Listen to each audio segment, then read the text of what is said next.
On est d'accord que l'extension, c'est simplement la forme d'excès supplémentaire par rapport à une zone d'accumulation. Déjà, juste petit refresh, quand on a une zone de range, vous savez qu'on a un marché qui oscille entre 2 points.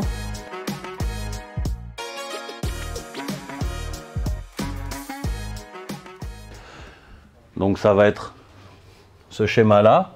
Ça, c'est une zone d'équilibre pour le marché. Dans quel cas ce ne sera pas forcément une zone d'équilibre? C'est dans le cas où c'est une distribution. Ça, vous êtes d'accord avec ça? Quand c'est une distrib, on part du principe c'est que le marché se retourne. Déjà à l'avance, quand on a le mouvement, admettons j'ai ça, le marché il vient d'en haut. Quand il vient d'en haut, je pars d'un principe simple, c'est que le marché quand il range, il se retourne, il va me faire une distribution. Ça c'est 80% du temps. D'accord? Sauf que si je me mets à trader, c'est important, c'est de raisonner aussi en temps. N'oubliez pas le temps. Toi, Ibrahim, à mon avis, ce matin, tu as été un peu charbonneur. Tu as été comme dans le col du Mont Ventoux, là, et puis tu as voulu pédaler et tout défoncer. Non? Bah ouais. Ce qu'il faut, c'est prendre cette zone de range avec cette extension. Quand vous êtes au départ de l'extension, et puis qu'on arrive, que la zone de range, elle commence seulement à se dessiner, vous êtes dans l'anticipation. Et ça, il ne faut jamais anticiper. Laissez les choses évoluer. Donc là, si on avance, même si je pars d'un principe, c'est que le marché devrait se retourner.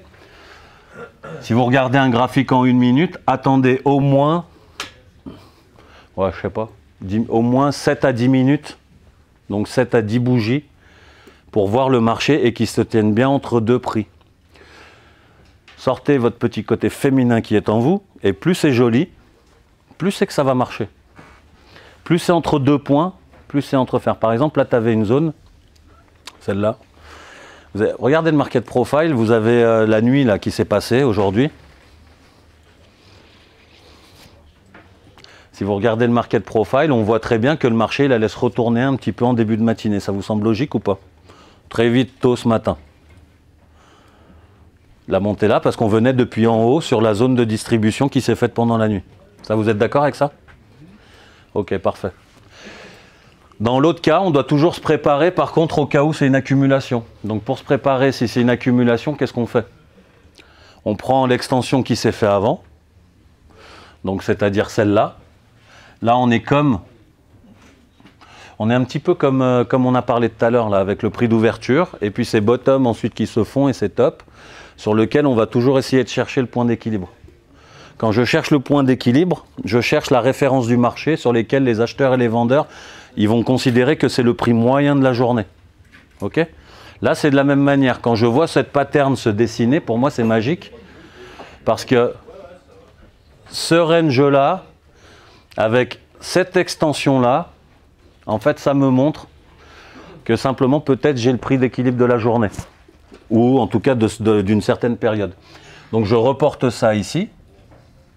Ok? Ça va me donner, si j'ai 30 ticks, par exemple, j'ai 30 ticks ici sur lequel je vais pouvoir positionner un niveau.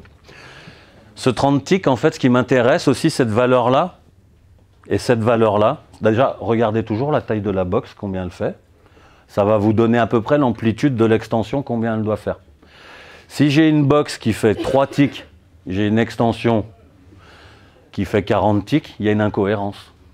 Ok? La box, elle doit en tout cas faire toujours au minimum la moitié de ce que l'extension. Ça vous va? Ça, c'est peut-être une donnée que vous n'aviez pas. D'accord? Ça, c'est un gage de qualité. Après, derrière, ce qu'il faut, c'est qu'une fois qu'on a reporté là, reporté ici, aller chercher les similitudes en fait qui peuvent se produire. Les similitudes, ça peut être quoi? Admettons que j'ai fait 3 fois l'IB, donc 3 fois l'IB, ça devait faire par exemple, je sais pas, 90 ticks. Ou le range de la veille, il devait faire 90. Ce que je vais faire, c'est je vais regarder là, combien ça représente sur l'ensemble du mouvement, ou sur l'ensemble de la journée. Si là, ça fait aussi les 90, là, ça tombe sur mon niveau, là, j'ai les 30, là, j'ai les 30. Elle est en plein milieu de ma journée d'aujourd'hui. Ah, c'est évident que c'est de la qualité. C'est évident que ça, ce prix qui sera au milieu là et cette box là, sera mon prix d'équilibre de la journée. Donc ici, ce sera un très bon point d'achat. Comment je vais pouvoir rentrer ici? Bah déjà, redéfinir grâce peut-être au volume at price qui est sur le graphique. grâce au market profile, je vais aller chercher une ancienne référence, un gros volume, un single print, un POC, un VPOC, enfin bref, tous ces trucs-là, qui fait que je vais pouvoir déterminer un stop loss. D'accord ?